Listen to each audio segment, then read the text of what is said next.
Joining me now from Rio de Janeiro is Rafael Salies. He's a Latin America expert and independent consultant. Bolsonaro is, of course, saying all the right things when it comes to this relationship, saying the two countries were born to walk together. What does each side need or want in this relationship, do you think? Well, Brazil is very much interested in Chinese investment, and that's the main focus here. While China has a strategic partner it can count on, while it's pursuing its strategic goals with the United States during the trade war, right? We can pick up meat exports, we can pick up soy exports, we can even pick up oil exports, and it's one of the reasons why China is so heavily invested in Brazil. But Brazil, on the other hand, needs China to help jumpstart its economy, right? So when we talk about infrastructure investment by Chinese companies in Brazil, one of the reasons why we're talking about this is because no private investment in Brazil exists for this, nor does the federal government has the funds to do it itself.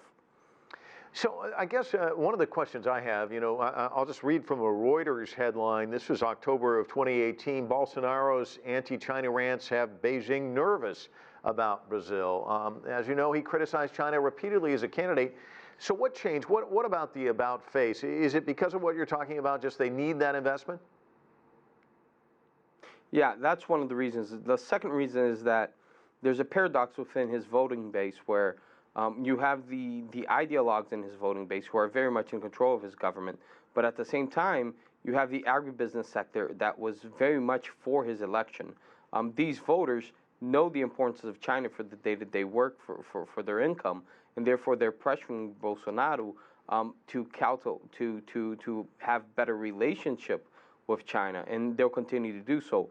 As a result, he's walking on a very thin line during his visit to China and trying to avoid making the ideologues angry and at the same time forward business with China.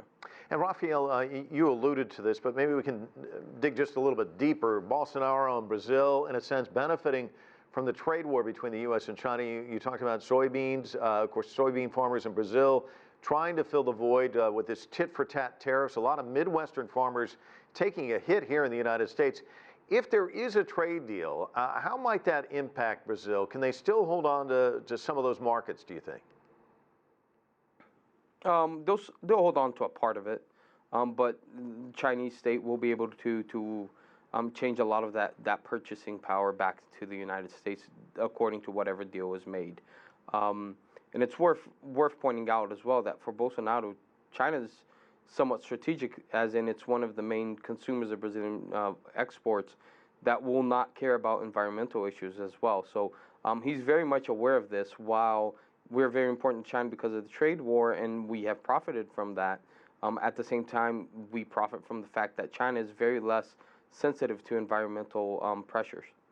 Rafael, is there a balancing act for Bolsonaro? Huawei was discussed in our report. They'd like to build out Brazil's 5G network. Of course, the Trump administration really pressuring a lot of countries not to do business with Huawei. How does he navigate that? At the moment, he's avoiding talking about the subject. He was actually asked the question directly these past days, and he just said it's not on his radar.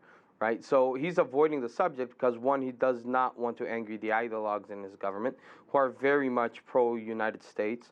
He does not want to make a diplomatic problem with the United States government, which has been pressuring governments all over the world regarding Huawei's participation in 5G infrastructure projects.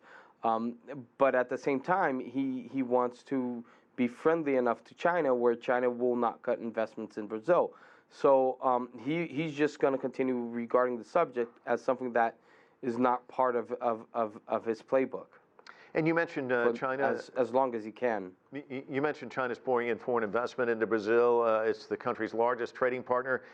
Can this relationship grow further, do you think? It's hard to say so in terms of Brazil extracting more from it, mainly because our current status in the economy, right? Where is our investment going? It's going mainly to primary sectors, extractivist sectors, agribusiness, oil and gas, energy, and so that's basically where China is going to play in Brazil. It's going to be very hard for us to move any way forward on our own. We do have one or two cases, such as Embraer, who exports planes and manufactures planes in China, but those are the exception to the rule. Rafael Salies joining us. Thanks so much for your observations.